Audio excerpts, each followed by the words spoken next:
término de triste actualidad. Es verdad, hoy no hay nadie que no hable de la necesidad de regenerar la democracia, pero cuando nacimos y explicábamos en las ruedas de prensa, en los debates, en las televisiones, que nacíamos para regenerar la democracia, muchos periodistas nos preguntaban, periodistas e interlocutores de todo tipo, sociales de todo tipo, ¿regenerar la democracia? O sea, no era un término de moda, era un término novedoso. Realmente nadie hablaba de regenerar la democracia. Teníamos que explicar entonces lo que entendíamos por regenerar la democracia. Igual si les pregunto ahora qué es regenerar la democracia, pues ustedes me dicen acabar con los corruptos. Porque probablemente la relación que se hace ahora mismo tiene que ver con la corrupción. Pero regenerar la democracia es más que acabar con los corruptos. Los corruptos es una consecuencia de la degeneración de la democracia. Regenerar la democracia es devolver a los ciudadanos el control de la política. Eso es regenerar la democracia, porque es lo que te permite construir unas instituciones de calidad, con calidad democrática. Devolver el control a los ciudadanos de la política es devolverles el control sobre las instituciones políticas, sobre los políticos y sobre la propia democracia. ¿Para qué? Para construir una democracia de calidad y unas instituciones que funcionen al servicio de los ciudadanos, que funcionen con transparencia, que funcionen con honestidad, que respondan a las necesidades de los ciudadanos. Claro, las instituciones se forman a partir de elecciones democráticas. Los ciudadanos eligen los parlamentos eligen al presidente del gobierno, el presidente del gobierno elige a su gobierno. El control de los ciudadanos, por tanto, es en primera instancia las elecciones. Regenerar la democracia también es cambiar la ley electoral. Me puede decir alguien, pero bueno, ¿qué tiene que ver la ley electoral con la regeneración de la democracia? Bueno, si la regeneración de la democracia es devolver a los ciudadanos el control sobre la política, tendremos que tener una ley electoral justa. Porque si no tenemos una ley electoral justa, no tendremos una representación política que salga del respeto a la igualdad. A la igualdad de los ciudadanos de elegir en condiciones de igualdad. Mejor dicho, al derecho de los ciudadanos de elegir en condiciones de igualdad a sus representantes.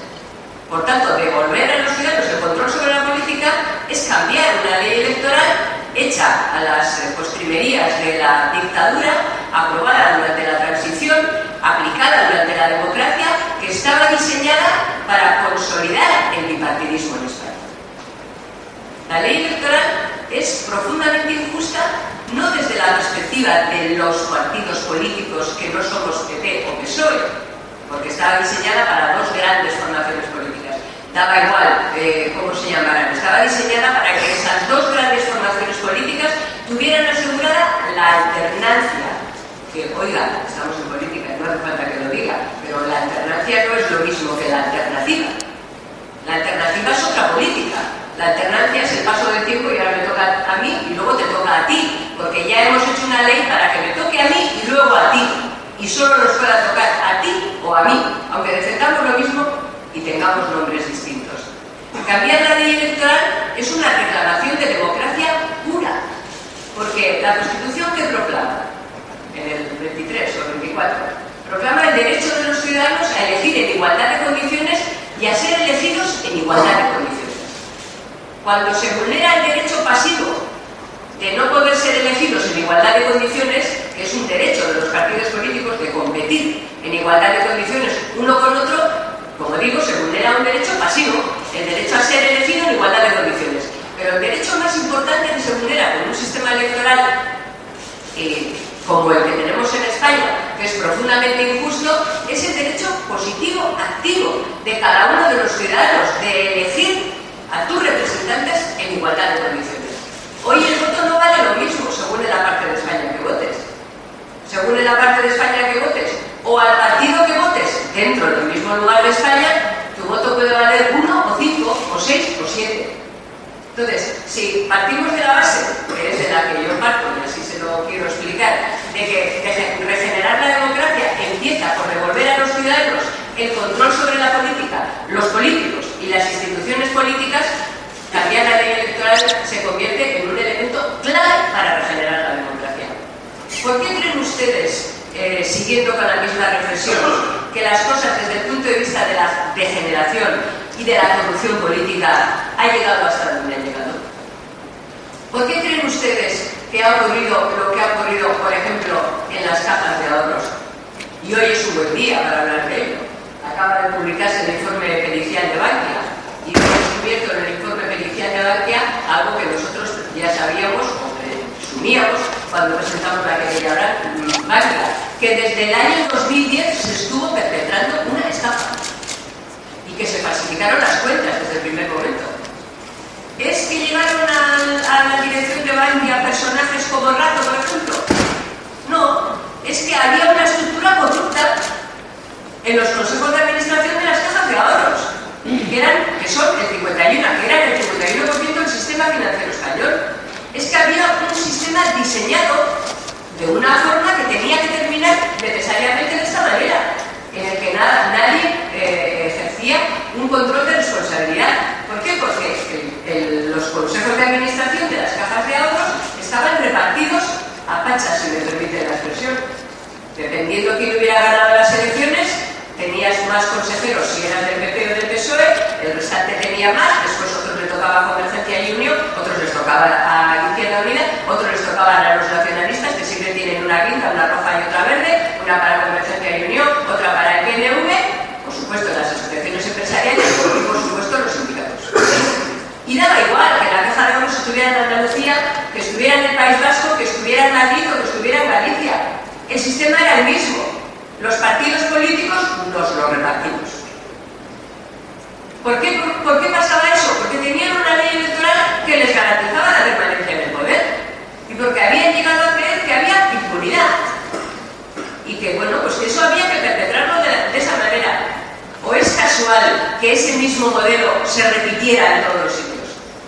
En los órganos de control, en la Comisión Nacional del Mercado de Valores, en el Banco de España, en los órganos reguladores, en los que tenían que vigilar a los que estaban haciendo las cosas, en el Consejo General del Poder Judicial. Tampoco es casual, todo parte de lo mismo, de la misma reflexión. Oiga, nos toca a nosotros y nosotros nos lo repartimos todo. ¿Han visto esta semana, por ejemplo, el tema de la miembro del Consejo General del Poder Judicial, una exdiputada, por cierto que era una muy buena diputada, he de decirlo, que hacía una muy buena tarea, que la han pillado viniendo de Andorra con 9.500 euros, junto con su hermana que venía con 10.600. Vale. No es ilegal, pero para dar ejemplo, ha decidido dimitir. ¿Y qué ha pasado? El día siguiente, que Convergencia y Unión ya ha propuesto a su sustituto. O sea, si alguien tenía alguna duda, queda claro que en el Consejo General del Poder Judicial también se lo han repartido los partidos políticos. Por supuesto que ya lo teníamos claro, pero por si alguien se lo había olvidado, queda claro que ese vocal le toca a Convergencia y Unión. No le toca a otro, no, le toca a Convergencia y Unión porque el que se ha ido, el que ha dimitido, la que ha dimitido era suya. Bueno, todo esto es producto de un sistema, de este sistema al que hemos llegado, en el que todo está parasitado por los partidos políticos. Me van a decir ustedes que todos los partidos políticos sobran. Bueno, ya sé que no me lo van a decir, aunque a lo mejor lo piensan, o a lo mejor me lo dicen, pero no es lo que yo les voy a decir. No, los partidos políticos somos inseparables de la democracia, imprescindibles, diría yo. Las instituciones se constituyen a partir de los partidos políticos. Los partidos políticos presentamos las candidaturas. Hay muchas cosas que cambiar ahí y seguro que surgen el debate y si no lo sacaré yo. Pero los partidos políticos presentamos las candidaturas para ser senadores, diputados, concejales, diputados autonómicos, pero no para ser miembros del Consejo General del Poder Judicial, o del Tribunal de Cuentas, o de la Comisión Nacional del Mercado de Valores, o de los órganos de las cajas de ahorros. Pero es que se han creído que lo son para todo. Bueno, cambiar el sistema electoral, por tanto, es, a nuestro juicio, una forma de trabajar de una manera bien directa en la regeneración de la democracia. Pero hay que hacer más para regenerar la democracia. Para regenerar la democracia hay que garantizar la separación de poderes. Está íntimamente ligado con lo que les acabo de contar, porque como ustedes habrán visto, no hay separación de poderes porque los dos se lo reparten todo, con la inestimable ayuda de Izquierda Unida, los nacionalistas vascos y los nacionalistas catalanes. O sea, que se lo reparten todo, de todas las maneras. pero a pesar de que se lo reparten de esta manera, el objetivo de la separación de poderes es un objetivo fundamental, yo diría que básico o elemental o de preescolar de democracia. Si no hay separación de poderes, no se puede presumir que vivimos en un país democrático. ¿Se puede entender que hay separación de poderes en un país en el que el Consejo General del Poder Judicial, como les acabo de comentar, está constituido de esta manera, por porcentajes? Pues no. ¿Se puede entender que hay separación de poderes en un país, España, en el que hay 17.000 aforados? Pues no. ¿Qué significa que haya 17.000 aforados? Pues que hay 17.000 personas que tenemos un privilegio respecto del resto de ciudadanos españoles. Y también la Constitución establece que lo de la justicia ha de ser igual para todos y que todo el mundo tiene derecho a un juez independiente y a una justicia rápida, que ya esa es otra cuestión. ¿No? O sea, ¿por qué los diputados tenemos que ser aforados?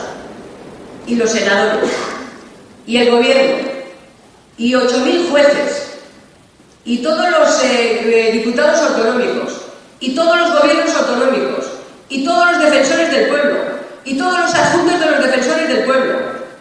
Pero si ganamos a Alemania 17.000-0 en esto, en Alemania hay 0 aforados, y en España 17.000. Pero ¿por qué les queremos ganar en esto y no en otras cosas que tendrían más interés? Pero es que en Francia hay 8 o 9, depende porque están aforados los miembros del gobierno. Y en el Reino Unido 0. Y en Italia 4 o 5. ¿Por qué hay 17.000 aforados en España? ¿Para qué? ¿Por qué? ¿Quieren que se lo diga? Para que nos juzgue el juez al que hemos nombrado nosotros.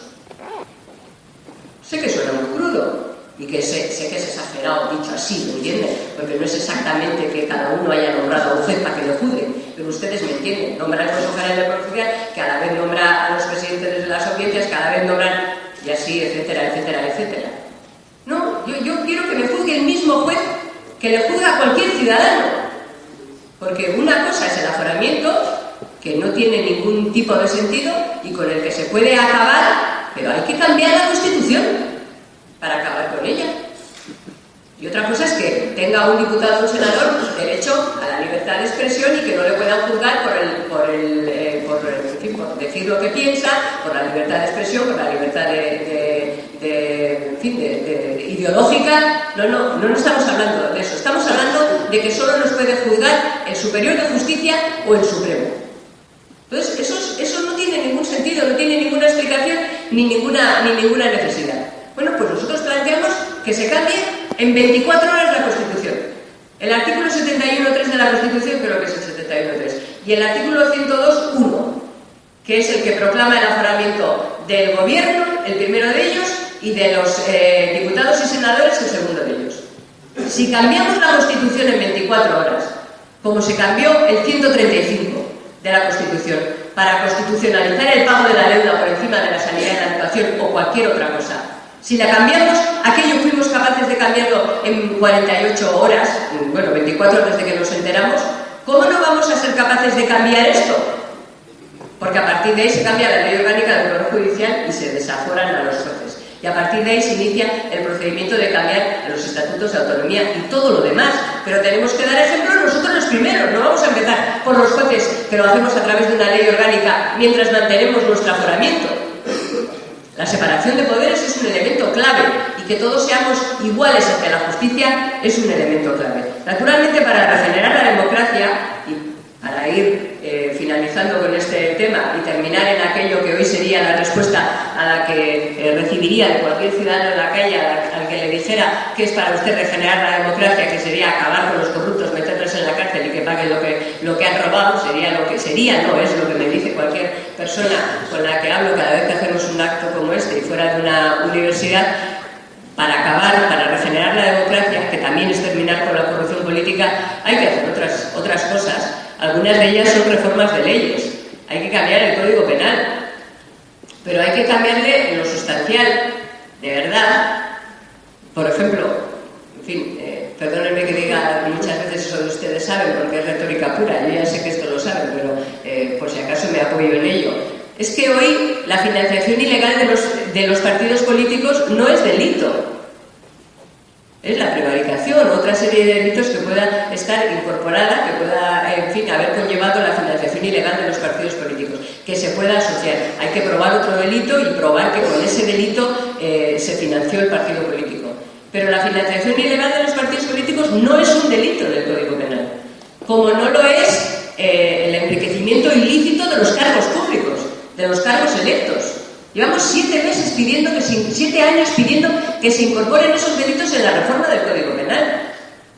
Es que es fundamental. O sea, es fundamental desde el punto de vista de prevenir, porque, bueno, tiene un efecto disuasor muy importante el Código Penal. ¿Para qué se lo voy a contar? Tiene un efecto disuasor. Yo ya sé que todo no es con las leyes y que todo no se hace, en fin, a la orden del Código Penal, pero tiene su efecto disuasor. ¿Cómo se lo voy a contar? Pero hay que prevenir y hay que castigar con dureza la corrupción política. Y algunas de esas cosas, como les digo, requieren reformas de leyes. Hay que reformar la ley electoral, por ejemplo, para que no pueda haber imputados en las listas. Vale, utilicemos el término más correcto desde el punto de vista del derecho penal, no solo imputados, con juicio oral abierto. Porque la imputación parece que es demasiado poco, simplemente te imputan, el juez abre, pero no te llama a juicio. Bueno, con juicio oral, sin esperar sentencia, sin nada más. Quitémosle de las listas. Cuando hemos defendido estas cosas en el Congreso de los Diputados, muchos partidos políticos, realmente todos, porque todos votaban en contra, absolutamente todos, nos decían, bueno, la presunción de inocencia es un derecho constitucional. Claro, la presunción de inocencia, por supuesto, el que te hayan abierto un juicio oral por un delito de corrupción política, de apropiación indebida, de respaldo de dineros públicos, no significa que seas culpable, pero defiéndete desde fuera de la institución. Defiéndete desde fuera para no perjudicar el interés público, para no perjudicar a la institución. Y puesto que en España las listas son cerradas y nadie puede poner una crucecita, no vayas en una lista, hombre. No le obligues a la gente a votar en una lista cerrada.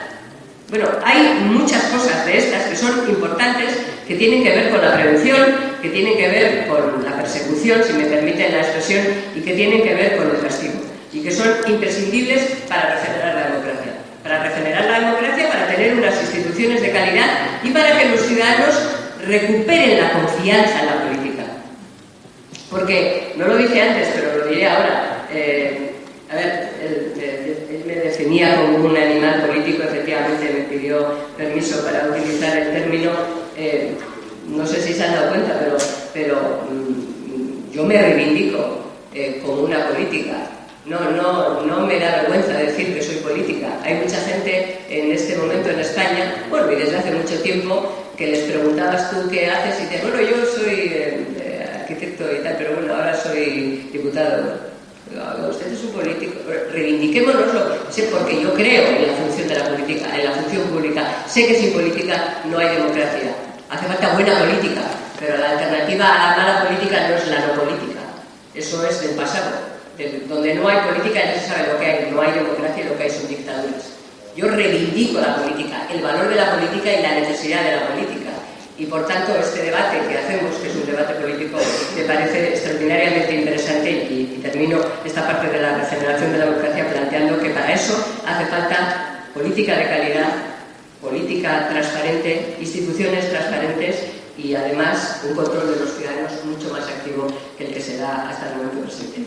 Y luego me planteaban, y en esto voy a ser más breve porque si no, no vamos a tener nada de tiempo, la segunda parte era el modelo de Estado. El modelo de Estado que entiendo que se refieren, y por lo que han estado hablando, a la reforma de la Constitución, al modelo que se puede plantear desde nuestra perspectiva en la reforma de la Constitución. Bueno, nosotros desde Unión Progreso y Democracia, también desde que nacimos, hemos planteado... Bueno, déjenme que les diga una cosa antes de hablar de esto desde que nacimos. Nosotros, hace 7 años y medio aproximadamente, un pequeño grupo de personas que veníamos de sitios bien distintos, en fin, desde expresiones ideológicas diferentes, pero también desde experiencias personales y profesionales distintas, un pequeño grupo de personas, que éramos todos vascos, ciertamente, pensamos un país más justo, un país más libre, un país más honesto, un país con más expectativa de futuro para los jóvenes, un país más decente, más moderno, más competitivo. Y porque pensamos un país así, hicimos un partido. para construir ese país. Ese país que pensábamos que necesitaba de un partido político que defendiera la igualdad y que defendiera el Estado, que defendiera la regeneración democrática y que defendiera la igualdad y el Estado, entendiendo que defender el Estado es defender el interés general y no un mapa, sino el interés general, el de todos los españoles, y la igualdad también entre todos los españoles. Y para eso, además de la regeneración de la democracia, nos planteamos la reforma de la Constitución. Ya entonces, cuando pensamos ese país. Y nos planteamos, hicimos yo creo que el diagnóstico correcto y nos planteamos la reforma de la Constitución. Nosotros creemos que hay que reformar la Constitución española porque esta Constitución, este modelo de Estado, es un modelo que se ha demostrado inviable en términos políticos e insostenible en términos económicos. La Constitución española, que se diseñó, pues como ustedes saben, en fin, para transitar de una dictadura a una democracia y que ha tenido y tiene muchísimas virtudes y que nos ha permitido construir la democracia, tiene naturalmente los defectos propios de la época. La Constitución española dejó abiertos los techos competenciales e indefinidos los techos competenciales de las autonomías. Los constituyentes llamaron autonomías a una España que se sentía plural y diversa, en la que querían integrar a todos, también a los nacionalistas, y que, bueno, la definieron de esa manera. La España constitucional es lo más parecido hoy, después de 36 años de vida, este próximo sábado, es lo más parecido a una España federal, confederal y jacobina a la vez. Porque este modelo que quedó abierto ha permitido que convivan actualmente los tres modelos. La España de las autonomías, que sería la España federal, entonces en 78 no se podía hablar de federal, no hubiera sido posible, pero realmente la España de las autonomías es una definición y de facto es una España muy descentralizada en términos políticos. España tiene un grado de descentralización política 10 puntos por encima de Austria, que es un Estado federal, o de Alemania. En algunos aspectos más o menos, pero en conjunto 10 puntos de descentralización política mayor que la de países, estados federales muy sólidos. Conviven el modelo federal, que es el de la España de las autonomías, como decía, el modelo confederal, que es el propio de la relación de bilateralidad, que es Navarra y el País Vasco, y los estatutos de segunda generación, que introducen la relación bilateral para muchas cuestiones. Y además convive con la España definida y diseñada en las Cortes de Cádiz, la provincia. La España centralista basada en el poder de las provincias. Claro, es que eso es a todas luces insostenible e inviable. Y ha terminado donde ha terminado. Llena de duplicidades, triplicidades de todo tipo, llena de competencias compartidas entre instituciones varias, que hace imposible la eficacia en la ejecución de la competencia. No te quiero contar lo imposible que hace la dación de cuentas o la rendición de cuentas o la asunción de responsabilidades. Un país que hace mucho tiempo tendríamos que haber hecho esta revisión, que nunca hemos encontrado el momento oportuno para hacerlo, pero que hoy, con la crisis económica, se hace absolutamente imprescindible. Porque esta reforma que teníamos que haber hecho cuando la situación económica era mejor, es que hoy ya mucha gente que antes no la planteaba, la plantea por razones económicas. Nosotros no la planteamos por razones económicas, la planteamos por razones políticas, pero naturalmente que tiene consecuencias económicas.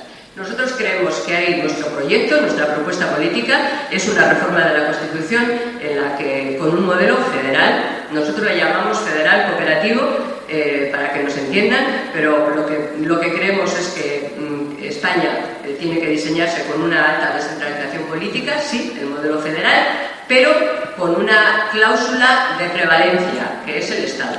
Es decir, que cuando legisla el Estado, en lo que son competencias del Estado, esa es la ley que se aplica en toda España. No es muy diferente de lo de Alemania o de los Estados Unidos. Si legisla el Estado, pues esa ley se aplica. Creemos que las competencias tienen que estar definidas absolutamente en la Constitución y que los techos tienen que estar cerrados. Por supuesto que se puede cambiar, pero entonces hay que cambiar la Constitución. No podemos estar, el techo competencial no puede depender de las necesidades del gobierno de turno, que tenga que pactar con los nacionalistas y entonces te cedo no sé qué, que tenga que pactar con no sé qué y entonces te cedo no sé qué otra cosa. No, tiene que estar cerrado en la Constitución tiene que estar definido cuáles son las competencias exclusivas de cada cual, del Estado, exclusivas, indelegables, o sea, y por supuesto intransferibles, las competencias de las comunidades autónomas y las competencias de los ayuntamientos. Por supuesto, cada cual tiene que tener financiación para aquellas competencias que se determinen que le son propias.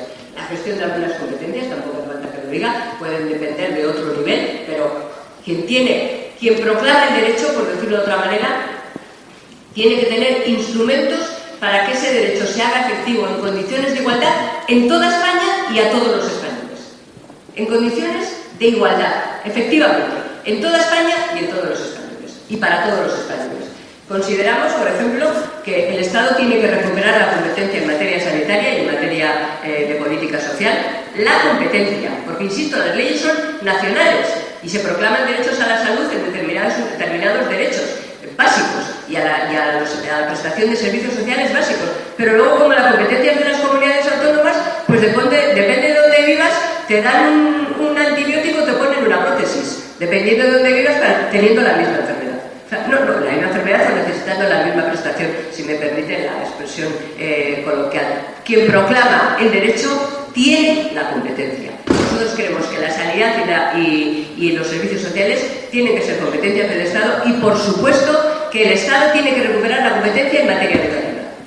Para eso no hace falta cambiar la Constitución, por cierto, porque la Constitución no determina que la educación sea competencia de las comunidades autónomas, pero ha sido el devenir, este devenir del que hablaba antes, de tú y yo nos alternamos y luego ya pactamos con los nacionalistas lo que nos haga falta, el que ha conducido a una situación en la que ahora en España hay 17 sistemas educativos.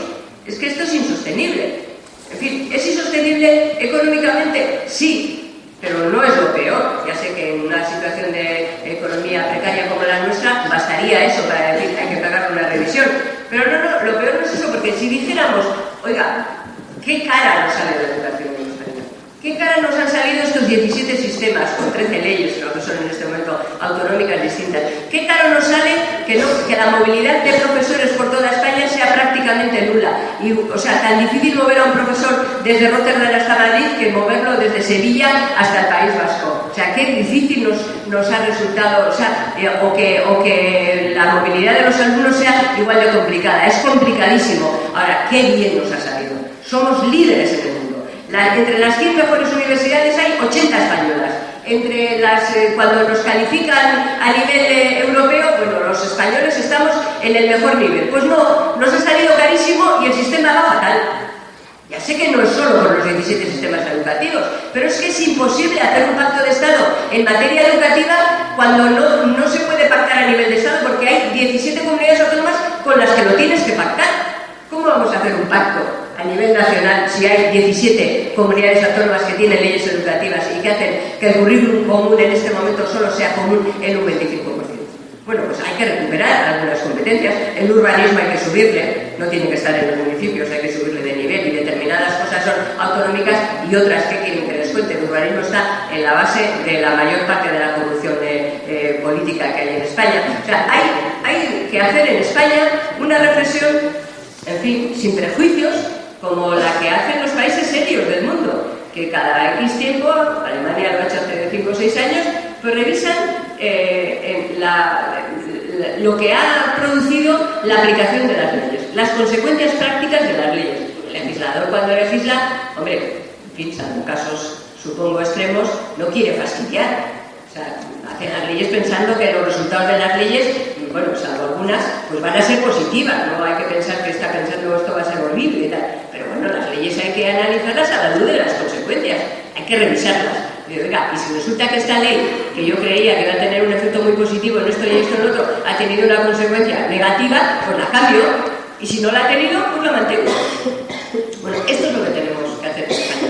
Revisar la Constitución y las leyes que de ella se han derivado a la luz de las consecuencias. ¿De las consecuencias para qué? ¿Para qué? Pues para garantizar aquellos aspectos de la Constitución que son intocables e innegociables, que son aquellos artículos que proclaman la libertad y la igualdad de los españoles. Se puede cambiar el resto, todo lo demás. El modelo territorial del Estado no es más que un instrumento. La distribución competencial no es más que un instrumento. El modelo de Estado, república o monarquía, no es más que un instrumento. No, todo eso se puede hablar, de todo eso se puede negociar y todo eso se puede cambiar. Ahora, lo que no se es la proclamación de los derechos básicos y de los derechos fundamentales. Ni en esta Constitución ni en ninguna Constitución democrática del mundo. Aquellos que garantizan la igualdad de los españoles ante la ley y la libertad de los españoles. La libertad de expresión, la libertad de conciencia, la libertad de religión, la libertad de culto, todas las libertades. La libertad y la igualdad. Eso es lo que no se puede tocar. Entonces, todo lo demás es revisable. Absolutamente todo. Nosotros proponemos un modelo, el federal, el que sucintamente les he explicado. Hay otros muchos. Ahora, lo intocable, libertad e igualdad. Muchas gracias.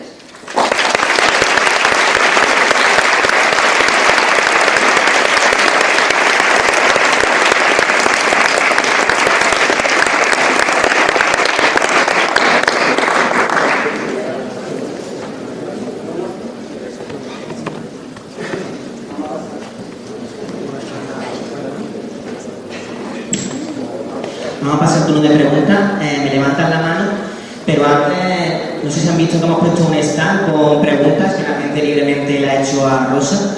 Así que vamos a plantear las dos mejores de esas preguntas a Rosa, las vale al compañero Paco, y que ella en un momento las conteste y cuando termine me levantan la mano y les doy la pregunta, ¿vale? Muchas gracias.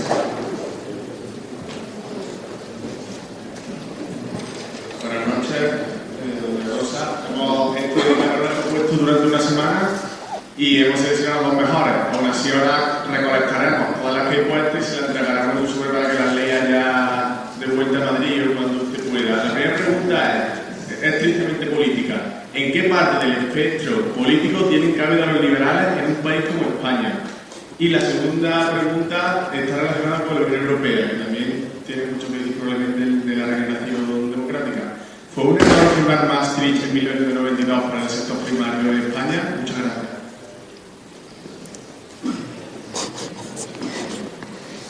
Yo no voy a empezar por la más difícil y la más comprometida probablemente. Tendría que pensar más en ello, pero yo creo que no creo que Maastricht fuera un error para el sector primario. Naturalmente, como todas las decisiones que sean para España, quiero decir, naturalmente, como todas las decisiones que se toman a nivel de la Unión Europea, hay que revisarlas también a la luz de los tiempos y a la luz de las consecuencias. Cada paso en Europa es un paso muy complicado.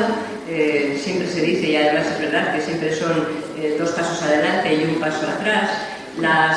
Los pactos para cada uno de estos acuerdos son pactos complejos que casi nunca responden menos que los parlamentos nacionales, por supuesto muchísimo menos, a compromisos de carácter ideológico. Lo común a nivel europeo es mucho más las alianzas norte-sur, las alianzas entre países que tienen problemas similares. El tema agrario es un ejemplo de eso que estoy diciendo. Yo creo que Maastricht tuvo aspectos positivos y algunos otros con consecuencias no tan positivas, que merecen una revisión y que, de hecho, como usted muy bien sabe, y el que ha hecho la pregunta seguro, están en permanente revisión. La única política común que hay en Europa verdaderamente es la política agraria. Usted hablaba en la pregunta del sector primario. Es la única política común que ha existido verdaderamente desde que se fundó Europa. Y esa reforma de la política común en materia agraria siempre son reformas muy complicadas, porque las necesidades del norte no coinciden con las necesidades del sur, ni las necesidades ni las exigencias. Y ahí España tiene que jugar, a nuestro juicio, un papel mucho menos de pedigüeño y un papel mucho más activo y mucho más, en fin, positivo y proactivo, para que verdaderamente este país no tiene por qué ser un país dependiente de subsidios. Nosotros tenemos capacidad para ser un país tecnológico, también en el sector primario, no dependiente de subsidios, sino que también sea un país potente en términos tecnológicos y en términos de defensa medioambiental, que es el gran espacio que tiene ahora mismo Europa y que tiene ahora mismo el sector primario para tener muchos recursos que se inviertan no solamente en cultivar grano, sino en nuevas tecnologías y en una riqueza agregada al sector primario. Y la otra cuestión, ¿qué espacio tienen los liberales en España? Hombre, si hablamos de liberalismo político, que es el término, en fin, que a mí me gusta y el que me parece que tiene mucho más que ver con la Europa del siglo XXI, yo creo que tiene un espacio muy amplio enorme. Del liberalismo político, que sería, bueno, pues, en fin, los demócratas en Estados Unidos o los liberales británicos, por así decir, bueno, o sea, todo esto con matices, como todos ustedes comprenderán.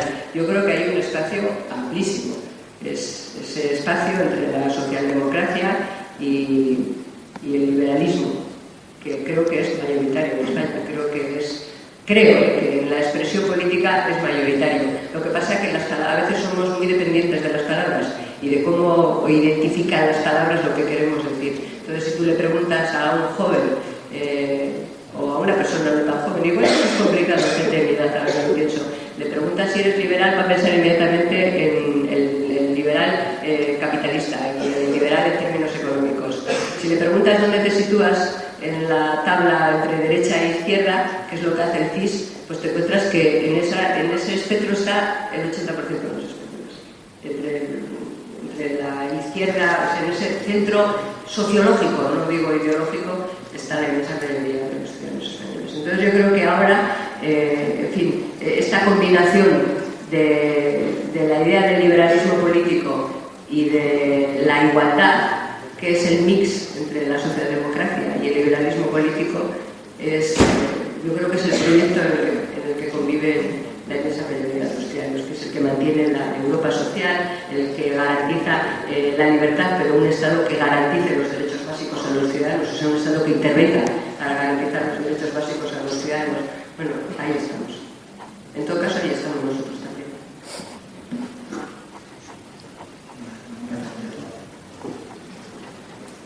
Hola, buenas tardes, Rosa. Yo me llamo Carlos y mi pregunta era en relación con la justicia en España.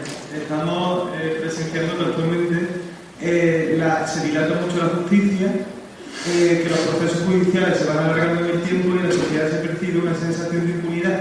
Entonces mi pregunta sería si usted dotaría de más medios técnicos a la justicia para poder, respetando el principio los principios básicos esenciales de derecho de un proceso justo, que la sociedad diese respuestas más contundentes en este sentido hacia la corrupción. Gracias. Sí, por supuesto que sí. Se suele decir que una justicia lenta es una no justicia asegurada, ¿no? Y, por supuesto, justicia retrasada, justicia delegada, dice también la frase, ¿no? Pero, y por tanto, la justicia necesita de medios materiales, necesita de medios humanos. Bueno, el otro día compareció el fiscal general del Estado, bueno, la memoria del fiscal general del Estado, claro, que todavía en la memoria del año el fiscal general del Estado se ponga de manifiesto que no hay interconexión entre las distintas comunidades autónomas, los órganos judiciales, ni entre ellos con la justicia, con la parte de la que la competencia es del Estado, es una cosa que uno no puede entender en el siglo XXI y en un país como España que se sienta entre los grandes, o sea, una cosa increíble. Necesita medios materiales, necesita medios humanos, absolutamente. La justicia está colapsada, la fiscalía está colapsada. Si no hay esa dotación de medios materiales y humanos, es que es imposible que abordemos no solamente las demás cuestiones, sino por supuesto las cuestiones que tienen que ver con la corrupción. Pero fíjate cómo es la cosa, que la gente tiene esta impresión de que la justicia va lenta, no es una impresión, es una realidad, y la gran oferta, hoy lo hemos encontrado en todos los medios, parece que el gran hallazgo propagandístico de lo que va a aprobar el gobierno mañana con la justicia es que se va a reducir el tiempo de la instrucción a 6 meses para que la justicia proceda rápidamente y para que la justicia pues no sea tan lenta. ¿Eso saben lo que significa? Pues que en muchos casos no se instruirán, porque si no hay dotación de medios materiales y humanos, en 6 meses no dará tiempo y sencillamente se cerrará la instrucción sin que se pueda abrir el juicio. Si hubiera durado 6 meses la instrucción de Bankia, no estaríamos a punto de meter a la cárcel a medio docena de ellos.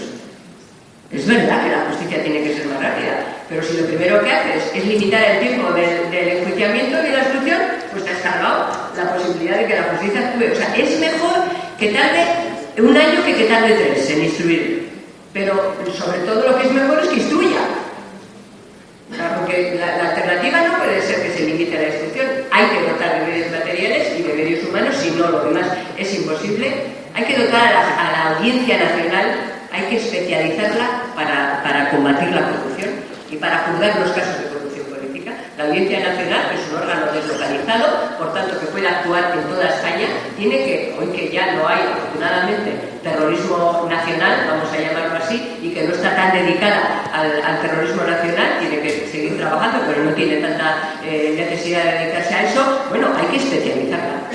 Hay que especializarla, dotándola de medios materiales para trabajar en tanto que órgano, insisto, deslocalizado, nacional. Pero dotarla bien para trabajar en eso, especializar a sus miembros, a sus órganos, para que puedan trabajar. Hay que reforzar a la Fiscalía Anticorrupción. Es que hay que reforzarla con medios. Es que no hay otra manera más que reforzar para que no haya un fiscal para 24 casos. Porque es que se duermen los casos en la Fiscalía. Y mira que les ayudamos, porque nosotros desde nuestro partido hemos iniciado 23 querellas en defensa del interés general. También hemos planteado una en defensa de nuestro propio honor, pero no, 23 en defensa del interés general, y no me acuerdo si son 9 de ellas hemos ido antes que el fiscal. O sea, hemos ido porque no iba el fiscal. Y ya había denuncias. Bankia es un ejemplo, Preferentes es otra. Hemos ido porque no iba el fiscal.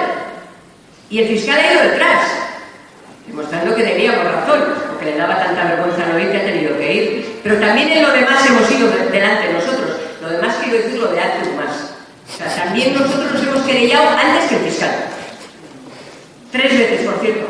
2 en Madrid y una finalmente en Cataluña, porque nos han dicho que era un tema catalán. Yo creía que la defensa de la unidad de la nación española era un tema español, pero el Tribunal Superior de Justicia ha dicho que era un tema catalán. Entonces hemos ido al Superior de Justicia a Cataluña. Pero bueno, no, también en eso hemos tenido que ir nosotros delante de la Fiscalía. Y mira que en fin, que está bien, porque, a ver, ustedes, los ciudadanos, nos pagan a los partidos políticos un dinero importante a través de los presupuestos generales, porque nos consideran de interés general. Es bueno que les devolvamos a través de la defensa del interés general también ante los tribunales de justicia una parte de lo que percibimos. Pero no tiene mucho sentido que un partido político tenga que ser el que se dedique a perseguir a los poderosos de Bankia. Digo yo, porque, a ver, un partido político de este tamaño, pequeñito, con aspiraciones de ser muy grande, pero hoy por hoy pequeñito. Bueno, pues gracias a que fuimos algunos de los más poderosos de España, es posible que terminen en la cárcel. Y sobre todo a muchos de los más poderosos se les acabó el churro. Porque eso sí que ya lo hemos conseguido. Decía un amigo mío, hombre, una curva no puede conseguir que descarrile un ferrocarril, pero le puede, iba a decir una palabrota, ustedes me entienden, al maquinista. Pues eso. Entonces le echamos una mano al fiscal, pero no llegamos a todo. Efectivamente, por terminar con su pregunta, hay que dotar a la justicia, porque sin una justicia ágil e independiente, pues no hay justicia.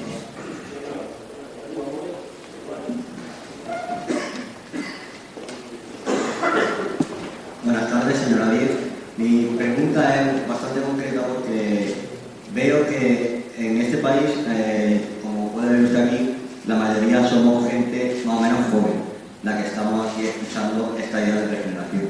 ¿Cómo se pueden hacer que personas, la gran mayoría de personas, como puedan ser mis padres o mis abuelos, que ya con una cierta edad, algunos de ellos casi todos han vivido la transición y la han visto como algo positivo, cómo podemos hacerles ver a esas personas que el sistema que se creó en su día no es el más válido para la actualidad, que hace falta regenerarlo desde dentro y que ellos, con su participación en las urnas, son clave para que se pueda cambiar? Hombre, yo creo que en tu pregunta está la respuesta. Tú lo has dicho, ellos con su participación pueden cambiar lo negativo del sistema, porque verás a tus padres y a mí, que podría ser tu madre, yo tengo 62 años y no sé si tu abuela, vaya, no creo que tanto, pero bueno, a nuestros padres les tocó, y en una buena parte a nosotros, a la gente de mi generación, nos correspondió construir la democracia. Tuvimos que hacer la democracia, tuvimos la suerte, porque sí, fue mucho esfuerzo, pero tuvo la emoción de la construcción de la democracia. Teníamos una dictadura, teníamos todas las esperanzas, todas las expectativas, toda la emoción de construir una democracia. Yo que era una cría, vamos, o una cría mayor que vosotros en todo caso, pero bueno, desde una cierta perspectiva, una niña, recuerdo perfectamente cuando fui a votar la Constitución, aquello no, a ver, las emociones no se pueden transferir porque afortunadamente ustedes no tienen el riesgo. Afortunadamente la gente de su generación no tiene por qué vivir aquella expectativa porque han nacido en democracia, se han hecho mayores de edad en democracia, pero sí que puede resultar interesante compartir la experiencia. Yo tenía entonces un niño, mi hijo mayor, que tiene 39 años, que por tanto tenía 2 años y medio, 3 años. Y yo recuerdo que el invierno, claro, hacía muy malo y yo salí de mi casa a votar la Constitución con mi padre, que era un republicano condenado a muerte por Franco, que afortunadamente, claro, no le conmutaron la pena y por eso nacimos mis 2 hermanos y yo, y que había sido un luchador de la democracia toda su vida y que nos había insuflado la idea de que, por ejemplo, de que hacer política era vivir en democracia. Yo aspiré a hacer política aprendiendo a aspirar a vivir en democracia porque era hablar en la calle lo que hablábamos en casa por miedo y tal, ¿no? Entonces, bueno, mi padre, que era un luchador por la democracia, por encima de cualquier cosa, que defendía la república porque era el orden constitucional, era republicano, pero no sé, no digo, no, pero puede ser una monarquía, es igual, es que fue un golpe contra la república, se puede cambiar la república, pero lo que no se puede es cambiarlo de forma violenta. Entonces, él era un demócrata, de verdad. Y el día ese íbamos a salir y mi padre me dice, no, llévate al niño. ¿Al niño? Pero no llevar al niño, está lloviendo, hace horrible, como que se quede para la casa. No, hay que llevar al niño para que cuando sea mayor le cuentes que el día que se votó la Constitución, él estaba contigo. Para que no haya que hacer otra Constitución, o para que se pueda cambiar la Constitución pero sin hacer otra, para que sirva esta Constitución lo importante. Bueno, pues eso los padres lo saben. El problema es transmitírselo a los hijos y a los nietos. Que esta Constitución, que tiene muchas cosas que hay que cambiar, tiene algunas que no se pueden tocar, que son las de la libertad y la igualdad. Y una, para mí, muy importante, que es la unidad de la nación española. Pero no desde una perspectiva sentimental, sino porque es el instrumento fundamental para garantizar la libertad y la igualdad de todos los españoles. Por eso, porque es el instrumento fundamental para garantizar la libertad y la igualdad de todos los españoles. Y a ellos les tocó construirla. Y a nosotros nos toca, junto con ellos, y sobre todo junto con vosotros, regenerarla, para que lo sustancial de lo que hicieron nuestros padres y nuestros abuelos siga vivo. Porque se lo debemos a ellos, porque no lucharon tanto para que ahora luchemos a perder, y yo se lo debo a mis nietos, a mis hijos y a mis nietos, a nuestros padres por la memoria, y a nuestros hijos y a nuestros nietos para que no tengan que hacer lo que nos toca hacer a nuestros padres. Y darnos un poquito más de concreción para que nos hagamos preguntas. Muchas gracias.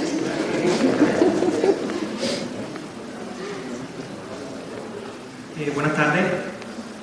Ha hablado usted respecto de regeneración de cambios constitucionales, de aforamiento, cambio de la ley electoral.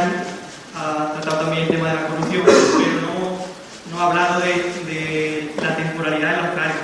Entonces, mi pregunta es que si cree que hay regeneración posible y sobre todo creíble si todos los políticos hicieran como usted y estuvieran 30 años ocupando puestos y saltando de un lado para otro dentro de la administración.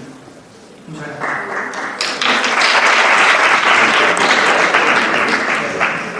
Bueno, yo creo que sí. O sea, que la dedicación a la política... Bueno, primero, yo defiendo la limitación, nuestro partido defiende la limitación de mandatos.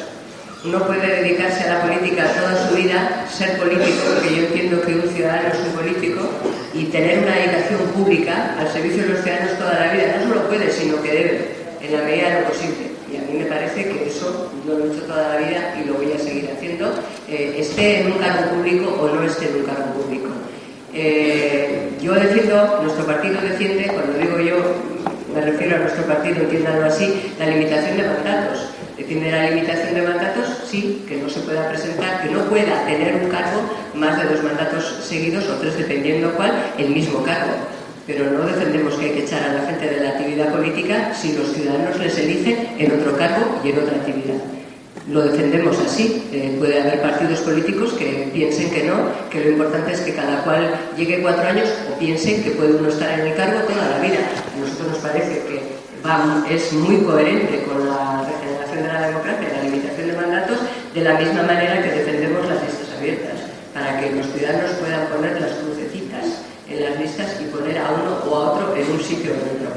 Pero, mire, para concretar en mi persona, porque a usted no le importa, me parece, lo general, sino lo concreto, y usted me ha puesto a mí como ejemplo. ¿Usted cree que alguien que lleva toda la vida haciendo política, afortunadamente lo ha dicho sentada en un coche oficial, pero es un poco lo que, en general, para denostar a alguien cuando no tienes nada concreto de lo que acusarle, se suele utilizar, y yo lo he escuchado muchas veces, le voy a contestar, aunque me riña el moderador, con un poquito más de amplitud. Yo estoy haciendo política desde que tenía mayoría de edad, desde que tenía 21 años, y empecé a hacer política y a ir en listas, aunque no a tener responsabilidades en instituciones, desde el principio. Cuando en el País Vasco, para ir en una lista, tenías que pedir voluntarios, porque ¿sabes qué? Te podían matar. ¿Sabes? O sea, que yo he hecho política toda la vida con escoltas. Es un chollo. Vivir con escoltas es un chollo. Recibir paquetes bombas en casa es pura casta, de casta política.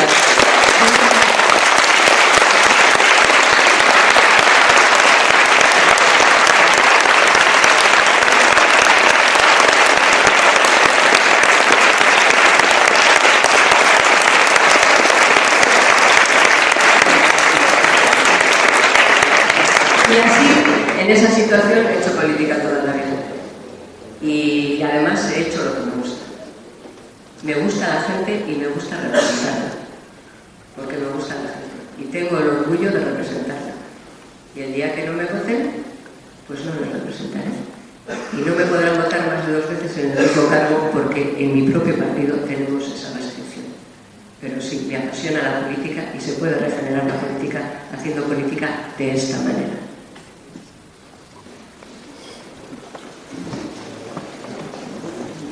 Muchas gracias por la conferencia. Tengo varias preguntas. Una, ¿por qué cuando estaba en el Partido Socialista no hablaba de regeneración política y no criticaba a los 2 grandes partidos que vivían tranquilamente la democracia? Otra pregunta es que habla de dejar el aforamiento, pero ha hablado en primera persona, del plural, nosotros. ¿Sigue siendo usted aforada? Y también, ¿ustedes defienden el estado de bienestar? Creo que el estado de bienestar es uno de los causantes de la situación actual y más de la globalización. Y por último, ha dicho usted que no se puede separar partidos y democracia. Yo he estudiado ciencias políticas, la democracia se creó en el siglo V a.C., los partidos políticos en el siglo XIX tienen más años de vida, y creo yo que por culpa de los partidos políticos estamos en la situación actual. ¿Es necesario los partidos políticos para vivir en democracia? Gracias. Muchas gracias a ti por las preguntas. Empezamos por la última. Sí, claro. Y en el siglo XII, pues había el movimiento asambleario, y en Grecia se organizaba la democracia de otra manera, y en Roma de otra distinta, y en Atenas ni te cuento, y en otros muchos sitios todavía no hay democracia. En la sociedad del siglo XXI, bueno, hay quien defiende el movimiento asambleario como una forma de la democracia directa, y las decisiones de la asamblea no es el modelo que defendemos nosotros, y sí, yo creo que los partidos políticos son inseparables de la democracia, imprescindibles. Buenos partidos políticos, partidos transparentes, partidos democráticos que hagan buena política, sí creo que son inseparables de la democracia. Es a partir de los partidos políticos como se eligen a los representantes de los ciudadanos, es esos ciudadanos los que eligen a sus gobiernos, y son a sus partidos y a sus representantes a los que ustedes, los ciudadanos, nos quitan y nos ponen. O sea, porque realmente nos ponen y nos quitan. Podemos decidirlo en la plaza del pueblo, qué hacemos o qué no hacemos, pero yo verdaderamente no creo que eso sea una solución política, ni democrática, ni mejor para los ciudadanos. Por eso digo que la política y los partidos políticos me parecen inseparables de la democracia, entendiéndolos, como lo he explicado antes, como parte de un servicio público. Dice usted que yo, cuando estaba en el Partido Socialista, no hablaba de bipartidismo o de reformar los partidos políticos. Le animo a que lea algunas conferencias que daba en el 2001, cuando era incluso presidenta del grupo parlamentario en el Parlamento Europeo, y ya hablaba de regenerar el Partido Socialista Obrero Español, empezando por estas cosas: listas abiertas, necesidad de reunirse a los ciudadanos, cambiar el partido para cambiar la sociedad. Ya hablaba de esas cosas. Ciertamente mi ocupación fundamental, porque entonces hacía política en Euskadi permanentemente durante, como he explicado antes, mi preocupación fundamental era salvar la vida de otra mucha gente y defender la libertad en el País Vasco, donde no había democracia. Y en vez de estar en la regeneración, hemos pasado la mayor parte de nuestra vida trabajando para la construcción de la democracia, porque aunque nuestros padres la construyeron en toda España, pues ustedes aquí viven en democracia porque hubo gente que murió en Euskadi para que aquello que era totalitarismo no llegara al resto de España. No me refiero a políticos, centenares de policías y de guardias civiles que nos protegían a nosotros para proteger la democracia. Y claro, me tenía que ocupar más de aquello, pero a pesar de todo sacaba tiempo para saber que el Partido Socialista Obrero Español, que era en el que yo militaba, tenía que hacer algunos cambios para que realmente no le cambiara a la propia sociedad. A la vista está que no los hizo. Y por último, aforados. Usted dice que yo sigo siendo aforado. Sí, es que solo puedo dejar de ser aforado cambiando la Constitución o dimitiendo como diputada. Es que no puedo renunciar al aforamiento. Es que no puedo, aunque quiera. Es que, vamos, usted es de políticas o ha venido de... O sea, usted sabe que es así. No puedo, los diputados o los miembros son aforados, porque la Constitución proclama que lo son. No puedo renunciar al aforamiento. Tengo que cambiar la Constitución o dimitir. Sí, pues no voy a admitir, no le voy a dar ese gusto.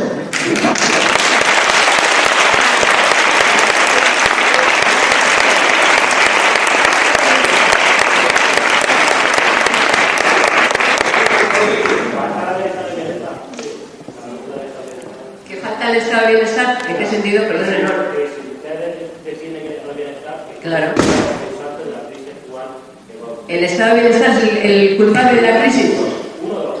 No, para nada. El estado de bienestar no es el responsable de la crisis. Para nada.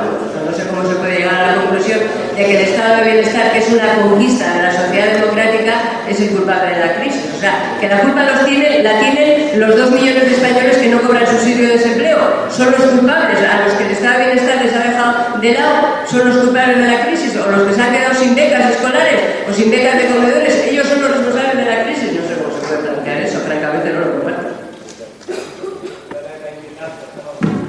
La culpa la tienen los inmigrantes. Esa sí que es buena.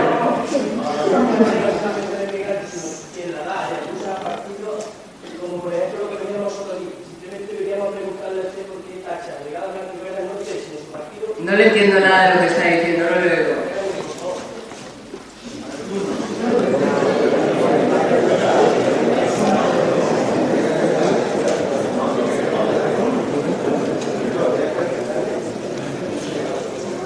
Bueno, si ya tengo la palabra, si me gustan, no voy a morir el debate, sino que hay gente que quiere preguntar.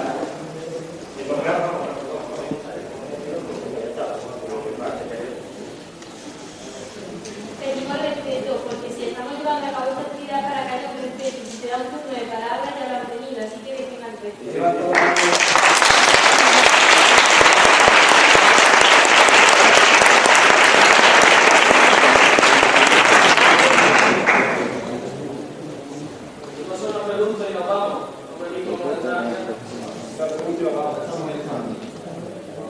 Pero bueno, hay preguntas, ¿no? Por favor. ¿Qué piensa del actual papel de la Unión Europea?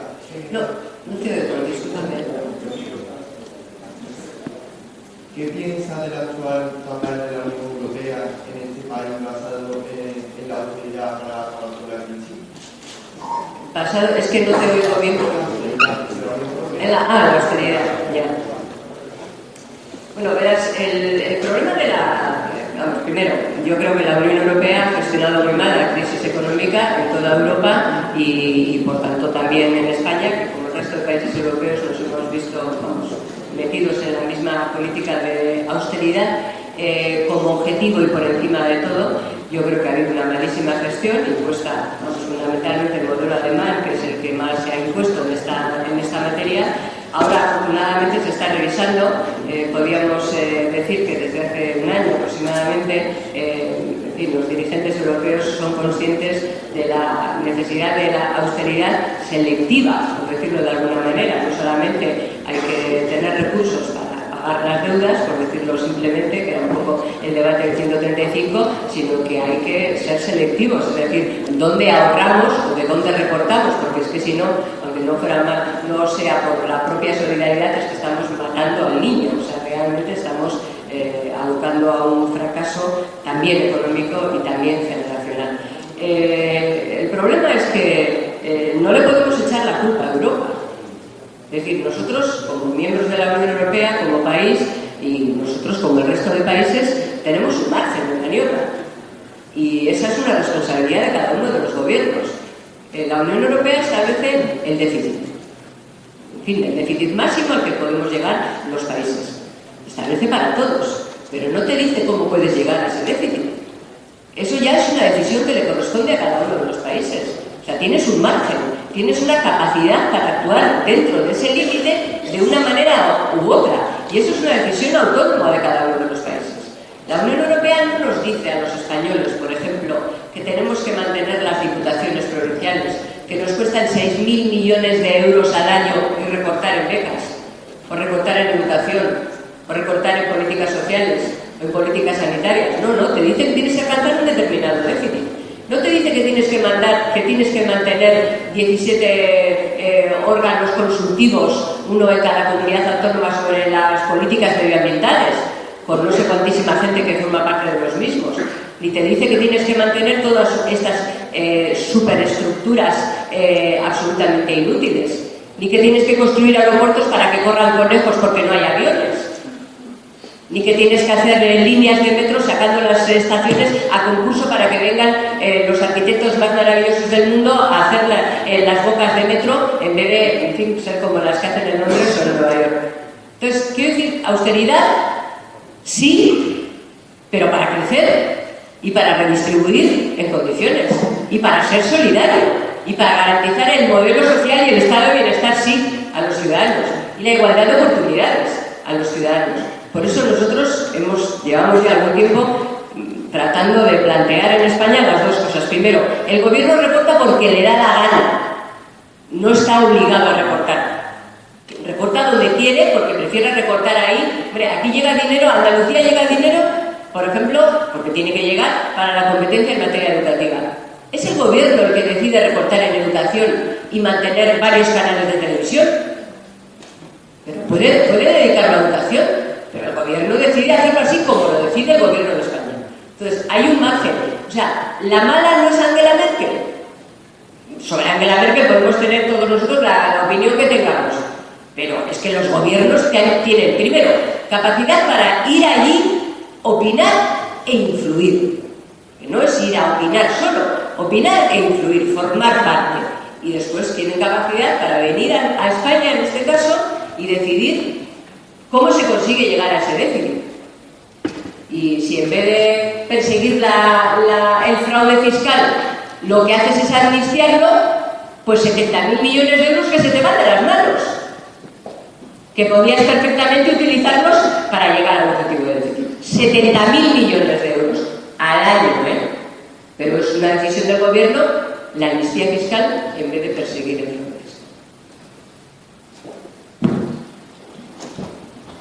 Muy buenas tardes.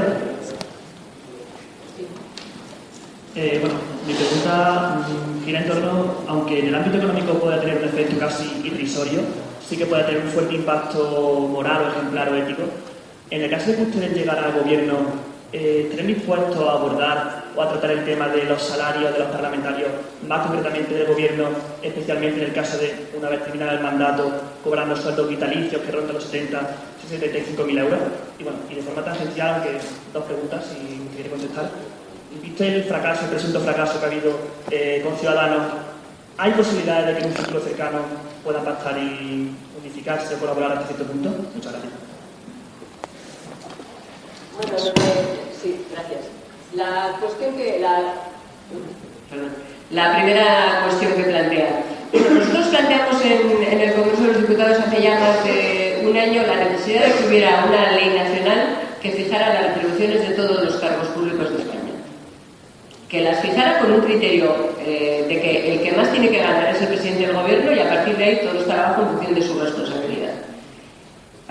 Discutamos en ese momento cuál es el salario del presidente del gobierno y a partir de ahí el de todos los demás y que sea público y que todos los ciudadanos lo sepan y que sea ley nacional. Bueno, nos pusieron a bajar de un burro, todos. Pero todos, absolutamente. Nos llamaron antipolíticos, nos dijeron que nos fuéramos a la calle, pero yo creo que eso hay que hacerlo. Y hay que discutir con claridad y en fin, de forma transparente. En fin, uno puede decir, bueno, los políticos ganan demasiado. Bueno, pues se argumenta que ganan demasiado. O ganan demasiado poco si uno quiere llevar a determinados profesionales a la función política y que estén unos años y que se marchen después, porque tengan una limitación de mandatos. Eso es discutible y tiene que depender además, por supuesto, y se debe discutir, y tiene que depender además de la situación socioeconómica del país. No es lo mismo un país que en una situación económica en fin, boyante, que un país con una situación de crisis a la que no alcanza al conjunto de los ciudadanos para lo más básico. Por tanto, no es el chocolate del loro lo que usted plantea. Pudiera ser, pero no es tan loro, es un loro que come mucho chocolate. Pero sobre todo es una necesidad, desde nuestro punto de vista, de transparencia y de respeto a los ciudadanos. Debatámoslo, planteémoslo, limitémoslo, limitémoslo en el sentido económico que sea necesario y que todos los ciudadanos sepan lo que cada uno de nosotros cobramos. Porque al no saberlo, también estamos muy expuestos a que cada cual diga lo que le dé la gana, pero la culpa es nuestra. Bueno, nosotros publicamos nuestras nóminas en la web de nuestro partido. Lo hemos intentado que se publiquen todas las nóminas en la web del Congreso y ha sido imposible. Entonces también nosotros tenemos una responsabilidad de que la gente decida que ganas, pues el triple de lo que ganas, que desde luego, en fin, teniendo en cuenta la situación del país, creo que todos los ciudadanos siempre, pero en este momento más, tienen derecho a saber lo que ganan sus diputados, sus concejales, sus alcaldes, y cómo lo ganan, el concepto de dieta, el concepto de sueldos, si cotizan por ello o no cotizan. Y luego usted plantea otra cosa que verdaderamente es mucho más grave a mi juicio, porque es, además de todo, absolutamente injustificable, que es que cuando un presidente, que primero eran los presidentes del gobierno, y luego ya son todos los presidentes autonómicos y los presidentes del Consejo, ya todo se extiende, deja de serlo, tiene un sueldo vitalicio. Por el hecho de ser expresidente y una estructura. A mí me parece que a quienes han sido presidentes del gobierno, cuando dejan de serlo, también se merecen un respeto y también tienen que tener una estructura y también, en fin, porque han prestado un servicio. Ahora, si deciden trabajar para Petronor, no. O para, que he dicho Petronor, que no es el caso, que no conozca a nadie que trabaje para Petronor. No, es decir, eso es incompatible con cualquier otra actividad privada. Si decides, pues no, se acabó. No hay ningún tipo de retribución, de ningún caso. Y eso también es una pelea que llevamos. Yo creo que eso es posible que lo consigamos, aunque encuentro muchísimas reticencias y es posible incluso que lo pudiéramos conseguir. Bueno, votaron en contra también hace 15 días, pero, en fin, yo creo que es bastante escandaloso que quienes han sido presidentes estén ahora contratados por grandes multinacionales y sigan cobrando el sueldo. Pues no tiene ningún sentido, es absolutamente... Y yo no sé si tiene que ser vitalicio, también eso nos lo planteamos, un cierto tiempo, mientras vuelves a tu actividad anterior, pero vitalicio tampoco tengo claro que tenga que ser. Y respecto del fracaso de las negociaciones que decía usted, si puede haber en un futuro colaboración, yo creo que sí, de hecho nosotros estamos abiertos a que pueda haber colaboración en el futuro y en el presente, quiero decir, les hemos planteado un par de temas de acuerdo para el Parlamento Europeo que han sido imposibles. Una tenía que ver con la votación de Juncker como candidato a la presidencia, que no quisieron, que ellos lo votaron y que les parecía un buen candidato. A nosotros nos parecía que un candidato que sale del pacto opaco entre el bipartidismo europeo también, pues no, y que además no sale de una agenda política acordada, no lo era, y le planteamos también con Arias Cañete, les planteamos lo mismo, ¿no? Pero nos parecía un buen comisario para España, pero bueno, ahí no nos pusimos de acuerdo. Puede haber otros ámbitos de colaboración, debe haberlos, yo creo que si coincidimos en alguna otra institución los habrá, aunque no coincidiéramos. A nosotros nos hubiera gustado, por ejemplo, que lo mismo que nosotros hemos presentado una querella contra más por poner las urnas en la calle, pues Ciudadanos nos hubiera acompañado en eso y se hubiera sumado a la querella, en vez de pedir a la gente que viajara fuera ese día y que se lo tomara con una charangada. Bueno, no nos pusimos de acuerdo, pero bueno, pues podemos quizá encontrar. Ahora, para ir juntos en las listas, que era lo que nos planteábamos, por lo menos desde nuestro punto de vista de esa negociación, siguiendo el criterio del Consejo Político, es que había un par de cuestiones claves que eran imposibles, que lo hacían imposible, claves y previas a otros debates ideológicos. La primera de ellas es que a nosotros la transparencia nos parece la clave de la regeneración de la democracia. Y nosotros tenemos un 9 en transparencia, juzgados por Transparencia Internacional, no por nosotros mismos, y Ciudadanos tiene un 3. Y a nosotros eso nos plantea un problema, porque nosotros la transparencia nos lo tomamos, digamos, como un elemento clave. Y luego, la segunda cuestión que nos plantea un problema es que Ciudadanos ha optado para crecer, y yo lo tengo, vamos, al máximo respeto, cada uno crece como quiere, ¿no? Pero ha optado para crecer, absorber partidos locales o regionales, localistas. Y además de absorberlos, que tienen reivindicaciones, pues como que Jerez sea una provincia, por ejemplo, ya que estoy en Andalucía, pues me parece muy difícil mantener el discurso de un partido nacional con una propuesta política igual para todos y a la vez hacer ese tipo de absorciones y de colaboraciones y de acuerdos con los partidos, pero que es que además, al hacer esos acuerdos, lo que ha hecho ha sido absorber a todos sus concejales. Y hoy Ciudadanos tiene 350 concejales y en las elecciones últimas a las que se presentó sacó 12. Y a nosotros eso nos parece transfugismo.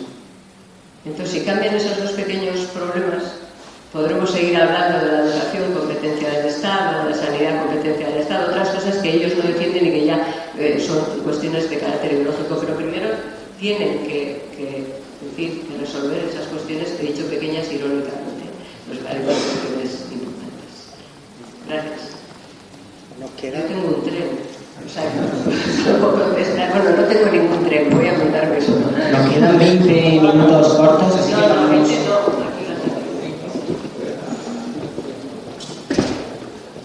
Bueno.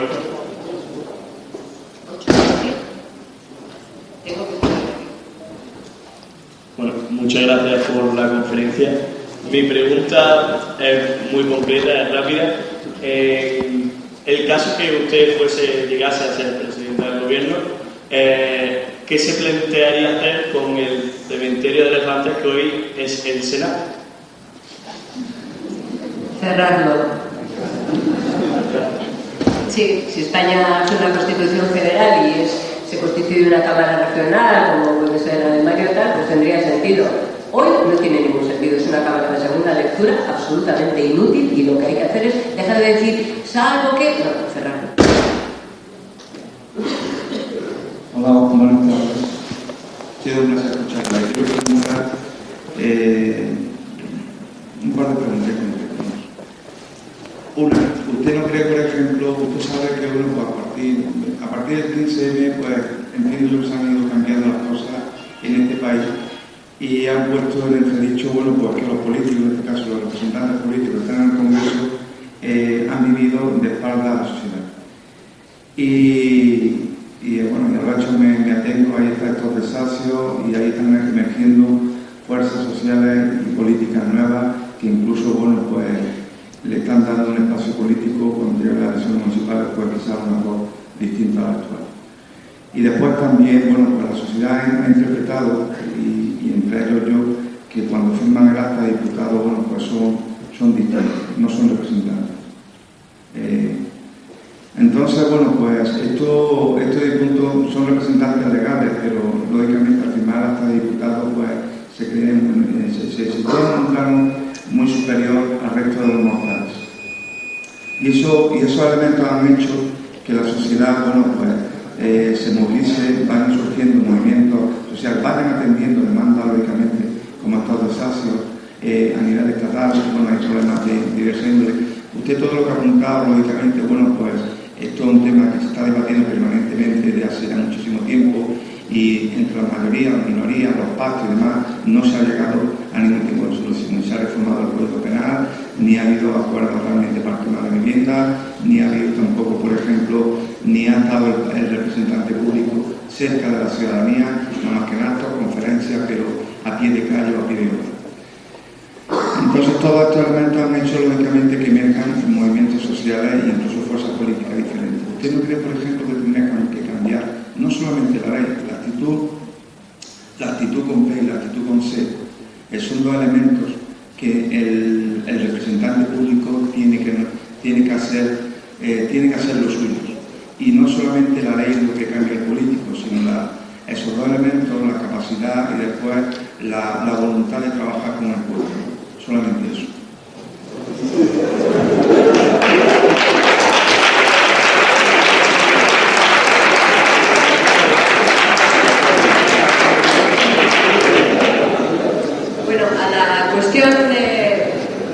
cuestión final me ha gustado eso que ha dicho usted de la aptitud y la actitud con P y con C. Sí, las dos cosas. A veces la actitud es lo primero que hay que cambiar para poder cambiar lo segundo, ¿no? Yo creo que una actitud abierta, un sentido de servicio, ya sé que no se lleva, que es una cosa que parece que no se lleva a decirla, pero sí una actitud de servicio, de representación a los ciudadanos, de cercanía, de ser consciente de que tienes que dar cuentas, y no solamente cuando hay elecciones, que es cuando te acercas a los ciudadanos para pedirles que te voten, sino permanentemente. Yo creo que es una actitud tan necesaria que el no tenerla es el que ha producido, entre otras cosas, esa lejanía de los ciudadanos respecto de la política y de los políticos. Ese alejamiento, esa especie de separación entre políticos y ciudadanos, entre los políticos y los ciudadanos, es algo que hay que cambiar. Que hay que cambiarlo no solamente por, permítame la expresión, egoísmo partidario, porque necesitamos recuperar la confianza de los ciudadanos, sino también porque, en fin, nosotros, sin los ciudadanos, nosotros los políticos, sin los votos de los ciudadanos, no somos nada. Entonces, una parte de nuestra pedagogía, de la pedagogía política que tenemos que hacer, está dirigida a los ciudadanos en ese sentido. Y también yo le apelo a usted, que me ha apelado a mí, yo ya seguiré contestándole, pero ¿no cree usted que una parte del problema es la falta de compromiso de los propios ciudadanos? Es decir, los ciudadanos dicen cada vez que se les pregunta que rechazan a los imputados en las listas, entre el 80 y el 90%, cada vez que hay una encuesta antes de unas elecciones. Y entre el 80 y el 90% vuelven a votar partidos políticos que llevan imputados en las listas. Entonces, hay también porque no ha habido pedagogía política en España, esta es una consecuencia de eso. Hay también la necesidad de que los ciudadanos sean conscientes del poder de su voto, de la capacidad que tiene su voto. Dicen, bueno, con esta ley electoral no hay nada que hacer. Oiga, si todos los que nos dicen a nosotros, si la ley electoral fuera diferente, yo le votaría a usted, nos votaran, tendríamos votos suficientes para cambiar la ley electoral. Tendríamos mayoría absoluta. Entonces, la percepción del ciudadano de que su voto vale poco y que, como al fin y al cabo es un voto solo, no tiene capacidad para cambiar las cosas que quiere cambiar, es una percepción que nos han inoculado los que no quieren que los ciudadanos sean conscientes de su poder. Los mismos que dicen todos los políticos son iguales. Nos han inoculado la idea de que da igual, porque todos ya entre nosotros ya nos pondremos de acuerdo, pero eso no es adjetivo, eso se hace a propósito, para que la gente se resigne y para que el día que va a la urna o no vaya, porque dice, total, esto no hay quien lo cambie, o vaya para votar en contra, que es una práctica impropia de una democracia seria. Votar en contra. Y claro, el que vota en contra de sí mismo, o sea, en última instancia, aunque no se dé cuenta. O el que va a elegir entre lo malo y lo peor. Que dice, oye, pero estos llevan también corruptos. Dice, sí, pero estos son los míos. Y eso se produce, permítanme que lo diga así relajadamente, se produce permanentemente. ¿Por qué? Porque la gente nos han inoculado la idea de que da lo mismo, de que todo está hecho y de que finalmente van a ganar. ¿Se acuerdan de lo que hablábamos al principio de la ley electoral? Los unos o los otros. Va a haber alternancias, se van a poner de acuerdo entre ellos y no va a cambiar nada. Bueno, eso se ha roto. Y en la ruptura de eso, a ver, yo reivindico también nuestro protagonismo, porque cuando hablábamos de acabar con el bipartidismo estábamos solos. Hoy todo el mundo habla de ello. Y hoy el bipartidismo se ha roto en España. Algún mérito tiene esta formación política. Alguno no mucho. Pero es verdad que hoy el bipartidismo se ha roto. Y el mapa político se ha abierto. Y hay un montón de partidos en el tablero. Bienvenidos sean. Yo no comparto con muchos de ellos muchas cosas. Pero oiga, bienvenidos sean. Ahora mi tarea será explicarles a los ciudadanos y tratar de convencerles de que el voto útil para resolver sus problemas es votar esta opción política o cualquiera otra con la que compartan lo que hay que hacer. no solo con la que compartan las críticas a nosotros, pero esto será nuestra tarea, convencerles de que el voto útil es votar a alguien con el que compartas lo que hay que hacer, y no simplemente el voto de la ira, pero también es una opción el voto de la ira, O sea que esto, en fin, esto está ahí. Entonces, la cuestión es, ahora hay muchos, y también ha habido movimientos ciudadanos. Claro, usted citaba el 15M. Bueno, el 15M que estaba en las plazas reivindicaba cosas de las que yo les he hablado aquí, de la regeneración de la democracia, de la deuda, de un montón, de la cambio de la ley electoral. Por supuesto que reivindicaba cuestiones que tenían que ver con los desahucios. Oiga, llevábamos años planteándolo en el Parlamento. Bienvenidos fueron los del 15M, porque la repercusión que tuvieron en la calle planteando esas cuestiones no la tuvimos nosotros en el Parlamento. Y fue un aldabonazo. Bienvenidos sean. No me oirán decir, hombre, eso ya llevábamos, pero no importa, porque bienvenidos sean. Y efectivamente hubo una ILP que llegó al Parlamento defendida. Antes habíamos defendido nosotros una proposición de ley, con la ley de la segunda oportunidad, que ahora se habla en España de ello, no solo la dación en pago, sino segunda oportunidad, y que esa es la solución como está en otros países del mundo y de Europa. Bien, pero bienvenidos sean los movimientos cívicos, porque y los movimientos sociales, de la misma manera que les digo, los partidos políticos son inseparables de la democracia. Los movimientos sociales son inseparables de una democracia de calidad. Y el problema que tiene España es que hay muy poca vertebración social, porque somos una democracia muy joven, que no tenemos historia democrática, de vertebración social. Y cada uno nos tenemos que repartir el espacio. Los movimientos cívicos hacen cosas que no podemos hacer los partidos políticos o no sabemos. Y hacen una cosa además muy importante. Nos toman por la solapa y nos obligan a comportarnos. Nos toman por la solapa y nos obligan a comportarnos. Y eso está muy bien también. Está muy bien también. Ahora, dicho eso, usted dice, cuando son diputados ya no nos representan. Pues no comparto. Yo les represento. Les guste o no les guste, ustedes me pagan el sueldo. Y yo trato de ganármelo todos los días, porque ustedes me le pagan, aunque no me hayan votado. No sé si lo saben.